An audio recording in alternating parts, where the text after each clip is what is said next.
Hey there, Blazer fans, and welcome to episode 43 of the Dragon's Den, a podcast for those that bleed green and gold. Today, I have a very special guest, a recent familiar face for the Blazer faithful, Mr. Quan Jackson. Quan recently played for the UAB men's basketball team from 2020 to 2022 and is now currently playing basketball overseas in Finland. I had a great talk with Quan, so I hope you enjoy it. Just a heads up, no This Week in Blazer history segment this week. If you want to hear the postseason history of UAB basketball from men's and women's basketball, check out episode 35 or episode 16 to get all the stats and history. Let's go ahead and dive in. Thanks for listening. All right, Blazer fans, I've got my guest here for episode 43 of the Dragon's Den, a very recent guard for the UAB men's basketball program from 2020 to 2022, Mr. Quan Jackson. Quan, what's going on tonight, man? What's going on? It's nice to have me on this show. Well, Quan, I'll tell you, man, I was really looking forward to having you on. I try to get former players on, and you being so recent, I know the UAB faithful is really happy to hear from you and see how things are going post UAB. So I'm glad to have you on. I'm looking forward to hearing some of your stories. Oh yeah, I got a lot of stories to tell. Well, that's Uh, good. Well, man, I'll go ahead and dive into it. You're from Tallahassee, Florida. You had at least 15 offers from mid-major schools coming out of high school. You started your career at Georgia Southern and played there through your junior season. Had a great career at Georgia Southern, earning all Sun Belt second team and third team honors while you were there. What did you like about Georgia Southern from your playing days with the Eagles? well, at first when I got there, it was kind of tough. I was the only freshman that came in, and I kind of got redshirted because I couldn't play no defense. So so that's where my defensive mindset came from. It came from my freshman year at Georgia Southern, and I knew the only way I could get on the court is by playing defense, and I started playing defense, and once you play defense, you have no choice but to play offense. So I was playing defense, my offense skills was getting better and better, and I just became an all conference guy at Georgia Southern. That's hard to imagine hearing Quan Jackson and thinking that you weren't involved with defense, but I'm used to your UAB days, man. But you entered the transfer portal, and UAB's new head coach at the time, Andy Kennedy, came calling. What schools were looking at you when you stepped into the transfer portal, and what made you choose UAB? I had schools like Arkansas, Wake Forest, Minnesota, Pacific, Cal. I had a lot of big time schools, and what made me pick UAB is, of course, Andy Kennedy, but his assistant Ryan Cross. Kind of had a relationship a little bit with playing versus him in the Sun Belt, and he called me and he came to my house actually, and he broke it down to me, and I wanted to go somewhere where I know I could produce and have a big impact on the team. Well, you definitely did. Your first year at UAB, you stepped in and you made an immediate impact. In six of your first seven games with UAB, you scored double figures and had 25 steals in that time frame. You came close to a double double in games against Alcorn State, Southeastern Louisiana, and Southern. What was it like playing with your new team in those first games? Well, it was all about building connections, building the relationship. Um, I would say just being on a new team is basically like a new start. Having to being playing a different role. I think it was a fresh start. So in it, I kind of let my hair down. Even though I wore it up, but hair down and just played freely. Okay. Well, unfortunately, athletes have highs and lows. You experienced a partially torn MCL in that first year with UAB against Chattanooga. Injuries for an athlete can be terrifying. What was going through your mind after the injury? I know you had a knee injury at some point with Georgia Southern. I was looking back doing some research and stuff, but what was the recovery slash rebuild like to get back to the court with UAB? Well, because it was COVID, I knew that I can recover, as quickly and as slowly as I wanted to, because I knew I was going to get an extra year back. Either way, I was going to get an extra year back. So because of COVID, I kind of rushed my recovery, try to push myself so I can play right away. But if the COVID did not happen, then I would have just medically redshirted and came back. But I wanted to push myself and actually when I was doing the recovery, I got a mindset that nothing can stop me. Nothing can stop me being on this court. And I just wanted to push myself to the limit where I can get back on the court. Well, thankfully, you came back just over a month later in conference play. Later on that season, you scored a season high 28 points against Old Dominion. You finished the year on the Conference USA All Defensive Team. You led Conference USA and were 24th in the nation with 53 steals. And you were third in Conference USA, averaging 2.2 steals per game. What was it like getting back onto the court that season? Well, when I got back on the court, it was mostly to help my team. Like all my goals just went out the window, like all conference, being an all conference player. I surprisingly made defensive all conference that season. But once I got hurt, like all the goals I wanted to accomplish for myself went out the window, and I just thought about something bigger, which was playing for the team and just doing what I can do with as limited that I was, just doing what I can do and just being a good teammate and making these guys around me better. Okay. Well, UAB was knocked out of the conference tournament by Western Kentucky that season. A lot of guys left after that season, and there were a lot of new faces that came in. You had a choice. You kind of mentioned it. You had a choice to make a return for your super senior season due to the COVID year of eligibility. Was there a lot of more thought to it? I know you mentioned the knee injury. Was there a lot of thought behind your decision on whether to stay or whether to, go ahead and go, or was your mind pretty much made up by the end of the year? My mind was pretty much made up. Like I said, um, I think I had a lot to show for myself as well as personal goals and team goals.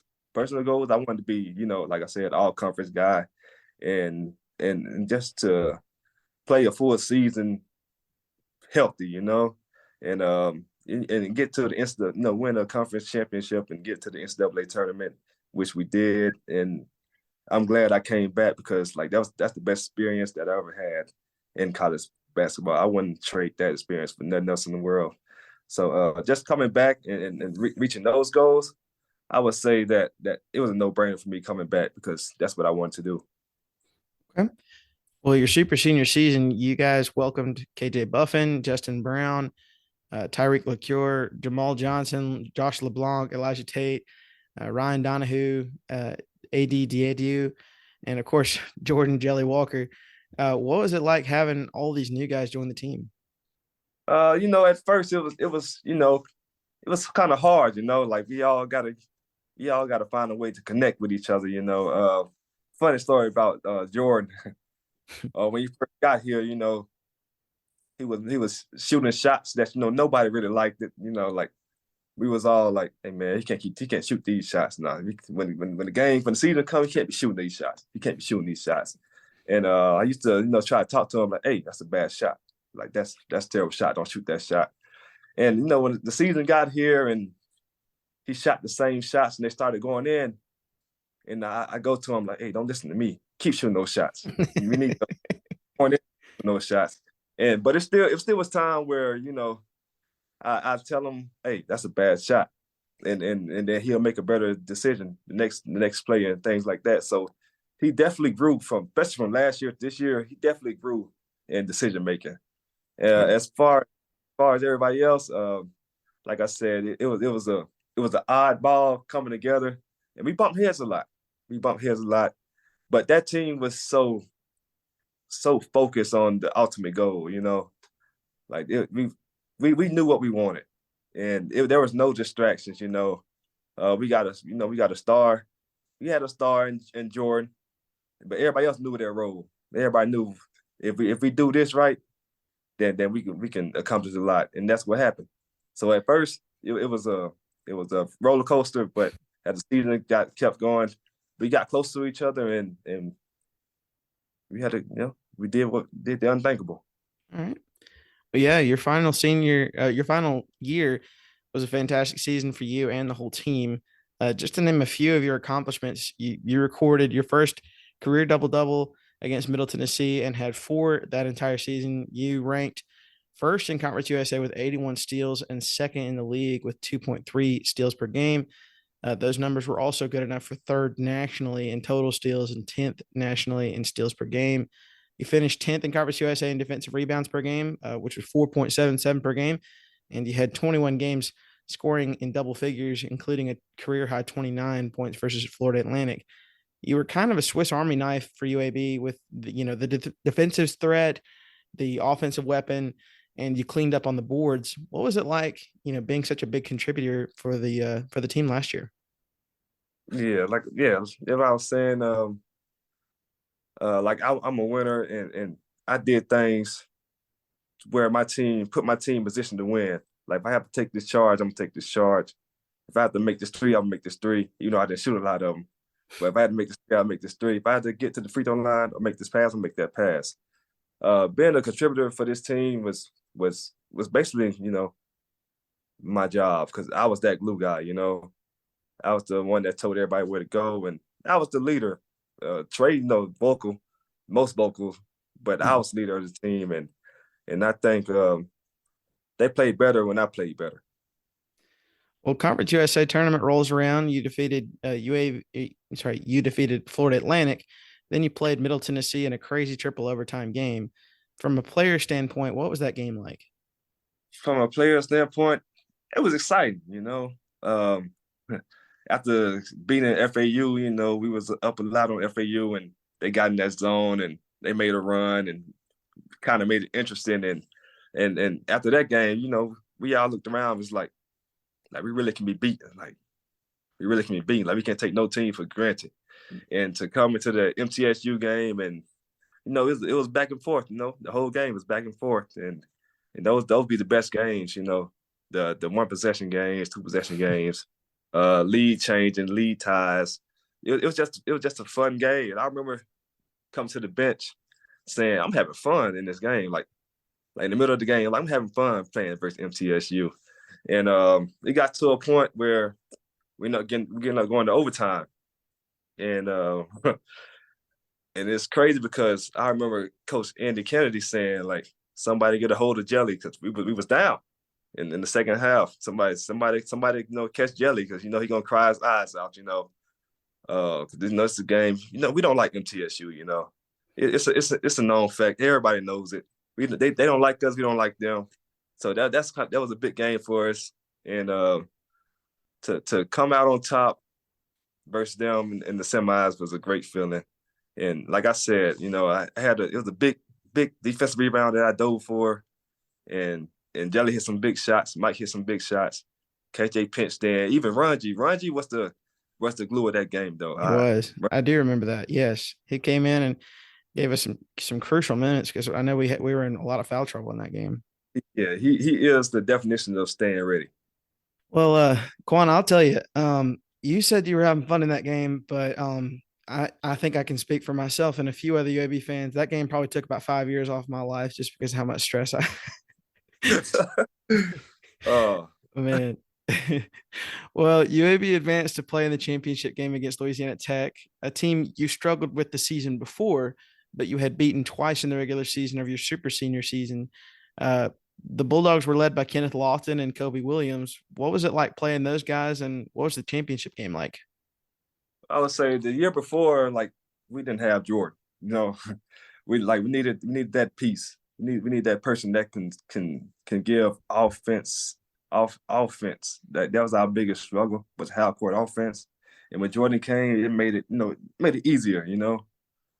So that year without him, we kind of struggled in the half court, and like I said, and I wasn't fully healthy. So that year, they just had our number.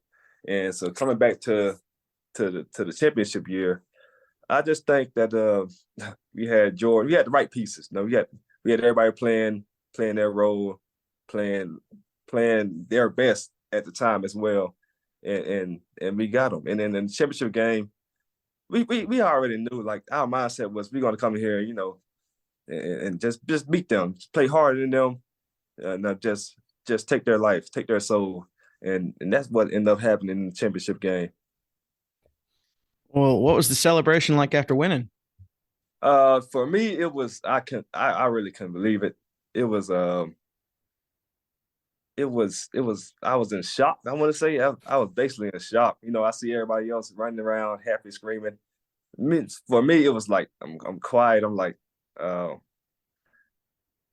it just really just happened. Like, no way we just won. Like, there's no way we just no way we going to the dance. No way we conference champions. Like, there's no way. So it was a great experience. Like I said, one of the best experience in life.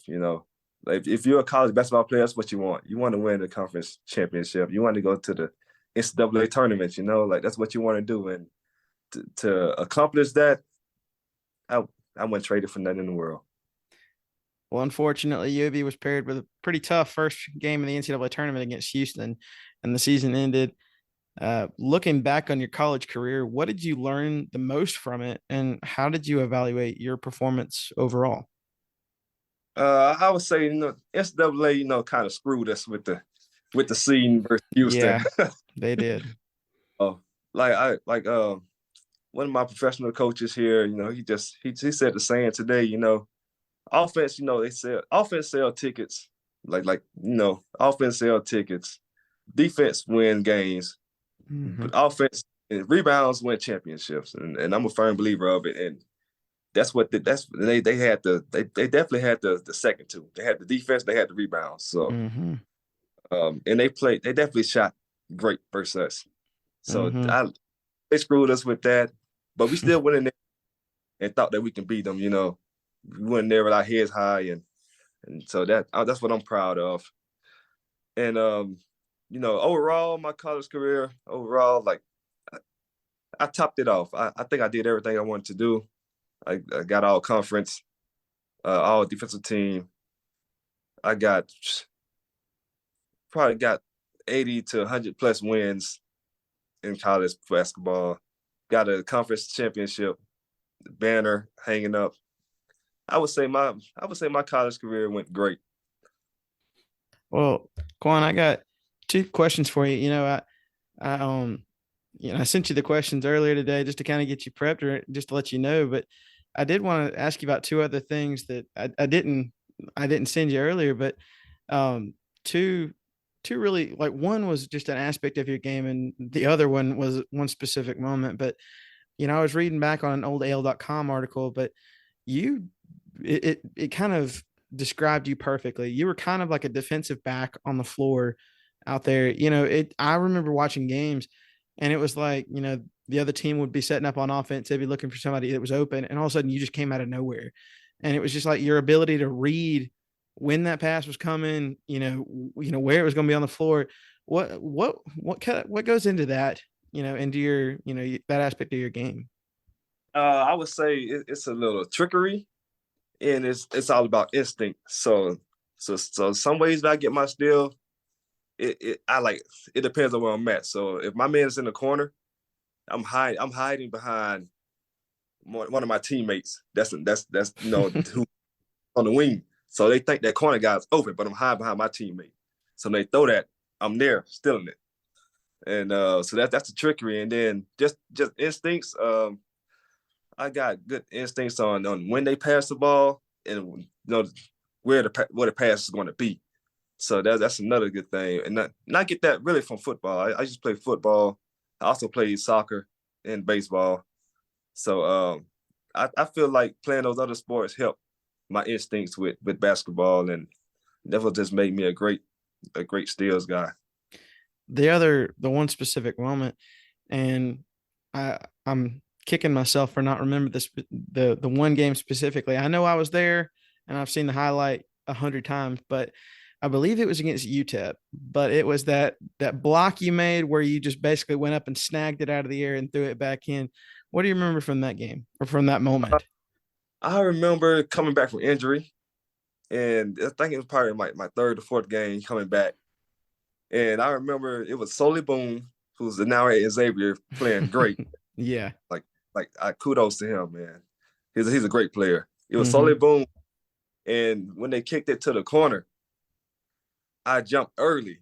So when I jumped early, he's like 5'8", 5'9". If you want to give him some Cinderella shoes, 5'9". But I jumped early. I jumped before he shot the ball. So when he was shooting the ball was in my wrist. So it's in my wrist. So my hand's big enough to cuff it when it was on my wrist. So I cuffed it, and I remember falling out of bounds and ended up throwing it to Tyreek Scott Grayson at the time. And that was just a big play, you know. That was, I think, because we was in a tight game, so I think that was like a momentum changer, actually. I love it, man. Well, I can't record an episode with you and not mention the Scream Team. Your family was a joy to have at games, and your mom was and is still active on social media supporting UAB basketball. What is it like having that kind of support and having your own, small fan section at games? Well, like it's been going on for a long time. Ever since I started picked up picked up a ball. Just the support been there. It's always been 15, 20, 30, sometimes 40 people at the game, you know, cheering me on. And like without them, I wouldn't have made it this far, you know. I think just having the support. So, like you said, athletes have highs and lows. You know, I had a lot of lows, but they with them on my side, you know, the lows turned to mids. Like it's not as bad as it seemed. Yeah. And with their support, um, unbelievable, man. I wouldn't be who I am today without them. And and that was just from being from a child to all the way now. They still support, man. They still support, and I still hear them everywhere I go. So, who were some of your favorite athletes growing up? And did you try to model your game after a certain athlete? You mentioned you played multiple sports, but um, any athlete in particular? Yeah, so Randy Moss is one of my favorite athletes, as well as a lot of people. When I say this, they be like, "Really?"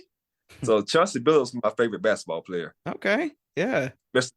So I got a Detroit Pistons, #1 jersey, Yeah. and I actually am a big Chauncey Billups fan, and really Randy Moss and Chauncey Billups I looked up to that when I was a kid, and I just wanted to be like Chauncey Billups.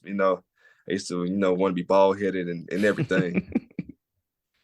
Well, And you got a full head of hair now, man. Like you got oh, to get to work, I guess, if you want to get to the ball phase. and it's crazy because my game doesn't even translate, to Chauncey Billups, but it just his leadership, that Yeah. what stood out most. And to this day, I still go back and watch those old blurry Detroit Pistons Hmm. ball games just to see. He was a winner, man. Yeah. He was, so those two was definitely my best players to watch. Well, UAB made the NIT this season after making the conference championship game, falling to Florida Atlantic. Do you have any shout outs to the guys still on the team? Oh yeah, of course, man. Shout outs to Trey, man, making all conference, all defensive team. Look, man, I'm proud of you, man. You put a lot of work in. You bounced back from a lot of injuries and you just never gave up, man. Proud of you. Jordan Jelly Walker, come on, you already know how we are, man. He texted me after the tournament. I'm not gonna tell you what he said, but he texted me after the tournament, and I'm proud of him. Like I said, he grew. His decision making was way better this year. He's just a overall great player. Like everything just got better this year, and I'm kind of upset that we couldn't run it back because I believe that we could went back to back and actually had a run Hmm. in the tournament here because we would have got in the right seed, playing the right team, and so I'm actually upset about that. But yeah, shout out to them boys. Shout out to Tony Tone. He grew up this year. Yes, I he remember did. calling like even when I'm not around, just know I'm still around. When they was going through the bad streak, the losing streak, I was calling these guys, telling them, what's going on, how you feel about this, y'all should do this, y'all should do that. And Tony Tone, one of the guys I called, and he wasn't happy at first, and then I told him to stay the course, and it all worked out. And shout out to Taven, shout out to KJ, shout out to Runji, the main guys. We still communicate to this day. I love those dudes, man. They're my brothers. Well, I do have a couple of questions that I was kind of gonna, ask myself, but I got a couple of social media questions that were very similar to what I was going to ask. But I understand you're playing pro basketball over in Finland now for Yep. Kuvote. You even took on a familiar face, your teammate and one of the recent fan favorites for UAB, Mike Ertl. He's also playing overseas. I will go to my first social media question from Tim Theus. And Tim, if you're listening, I'm sorry if I butchered your last name, but it's at Tim Theus9 on Twitter, who asked, "What's it like playing in Finland, and how is it adjusting to life in a new country? And also, how was the matchup against Ertl?" And he also wanted to say, "Blazer legend forever." So, what was all that like? I appreciate that. Playing in Finland, it's great. Like I would say overseas basketball is a lot smarter and a lot more physical than United States basketball. That's especially professional wise. Um, I would say my game has definitely evolved. I'm shooting 38 from three. Yeah, yeah, I understand. I Hey, understand. man. Any love for me to shoot 38% from three, and a lot of people. And I learned a lot. I'm still learning. It's a great, it's great being professional because you get to showcase your whole game. It ain't just roll this, only doing this part, undo that part. Like you got to score, you got to defend, you got to be smart. These guys are smart over here. I see what Kobe Bryant say when he says these foreigners are smart. When they come over there back to the United States, they're smart, and Mm-hmm. it's a tough league to play in. I would say it's definitely a tough league to play in, and I would say, but Finland, the country is cold, very cold, very cold. Like I said, we're having a blizzard right now. If you can hear, you probably can't hear, but the wind is sizzling and it's snowing outside. But overall, it's a great friendly country. They speak English over here. I also learned a couple Finnish words, so I can speak a little Finnish from here on out. And, and playing against Erdo, I've basically been doing it my whole college career. Starting off Mm-hmm. in the belt, playing against him and guarding him. He was torching me up, but I was still winning. But he was torching me up. Uh, and then guarding him, in practice for two more years after that. After playing him for 3 years, guarding him in practice for 2 years. It's at this point, it's normal, guarding him, playing against him is normal. But it's fun, seeing him on the court. We talk to each other. But he lived like 20 minutes away from me, so I go to his house, he come to my house. Like it's still that's one of my best friends. He'll be at my wedding. That's awesome, man. I love that. So I'll go to my other social media question from Kev Mo at KevMo4 UAB on Twitter, who asked, and I will say I know the one part, and you've kind of talked about it a little bit, but he asked, "Do you still follow UAB basketball?" And I know you were watching the conference championship game, and you talked about you were talking with some of the players, but he also wanted to ask, what's your favorite memory from your time here at UAB, off or on the court? Oh, okay. I definitely keep up with UAB basketball. I would say UAB basketball. Um, I wouldn't say I'm disappointed. Never gonna say I'm disappointed. I do think they just underachieved a little bit, but I got to give it to FAU. There was a Yeah. great team. I would say this: UAB had the best player, Mm. but FAU definitely had the best team. And going, when watching their game, they lost early to, I want to say, Toledo, Mm-hmm. and that's when I knew like that, like it's early, they got to continue to connect and get, Mm-hmm. that was, and then they end up getting like a losing streak, and I'm getting all these, we miss you, Quan, we miss you, and we on this team, and I'm just looking like, man, I'm not even responding. Like, they just got to figure it out. I'm gonna text these boys. I'm gonna call these boys. Hey, look, what's going on? What y'all need? I need to do this better. They do that better. Put my input. Like I said, even when I'm away from that team, I'm still the leader of that team. I still, put my 2 cents in and try to help them either way I could, any way I could. And with The with favorite, the favorite memory from your time at oh, UAB, on or off the the court. favorite memory, I would say definitely winning a championship. Favorite minute definitely winning a championship. My favorite, like on the court memory, I would say playing MTSU. That's the best game I ever played in. Best game I ever played in. That game was better than the championship game to me. Like, just being in that game was very exciting, and I'm still waiting on them to send me the film from that game, because I would love to rewatch that game. Well, Quan, I got one more question for you. It's a lighthearted question, something to kind of keep you on your toes. But what is the best food you've had over in Finland, and what food or drink do you miss the most from over here in the U.S.? The best food I had over here in Finland, I would say, best food I ever had over here in Finland. I would say they got they have great burgers over here. I'm about to go with the burgers. The burgers is probably like, you got to eat it with a knife. That's how big they are. You got to eat it with a knife and fork. You can't hold it. It's too big, so you got to eat it with a knife and fork.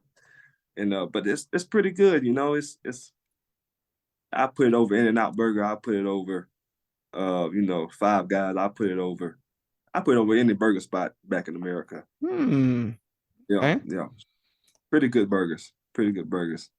And the food I miss the most back home, I would say, the Screen Team, home cooked meal. I gotta give it to them, the Screen Team cooked meal. But yeah, that's the food I miss the most. Okay.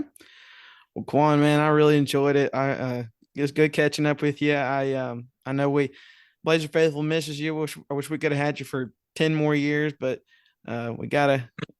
Parting is such sweet sorrow. But I know we miss you a lot, man. But we are very proud of you. In whatever professional capacity that you're playing over in overseas or wherever. Blazer Faithful is always with you and rooting for you. But I really appreciate you talking with me and catching up with you, man. I hope you're doing well, and go Blazers. Thank you. Definitely go Blazers. Thank you for having me. And I just want to give a shout out to my man, Andy Kennedy. Happy birthday, my guy. I love it, man. I was gonna ask you if you wanted to give him a shout out, but I love it, man. Of course, my guy. Quan, man, thank you so much, and look forward to seeing some more of your highlights. I'll be checking you out on social media, but good luck and thanks again. Thank you. Thanks for having me. All right. I want to thank Quan so much for giving us his time and sharing some great stories with us. I know the Blazer faithful really enjoyed his time here with us here in Birmingham, but I really want to thank him especially for staying up late to talk with me. It's about a 7-hour time difference from where I am here in Birmingham to Finland, where he is. He was up in the early morning hours talking with me, so I really appreciate that. But I know he was excited to talk about some of the recent years he had with UAB. So it meant a lot to me, and I hope it meant a lot to you guys. So thanks again, Quan, and best of luck to you in the pros. And that's going to do it for episode 43 of the Dragon's Den. Be sure to follow my social pages at Dragon's Den EFEL. Once again, that's at Dragon's Den EFEL on Facebook, Twitter, and Instagram for game day updates and guest announcements. Again, know This Week in Blazer History segment. If you want to hear about the postseason history from UAB basketball, NCAA tournaments, NIT appearances, great game moments, check those out in episode 35 or episode 16 of the Dragon's Den. And I will see you next time. Good night and go Blazers.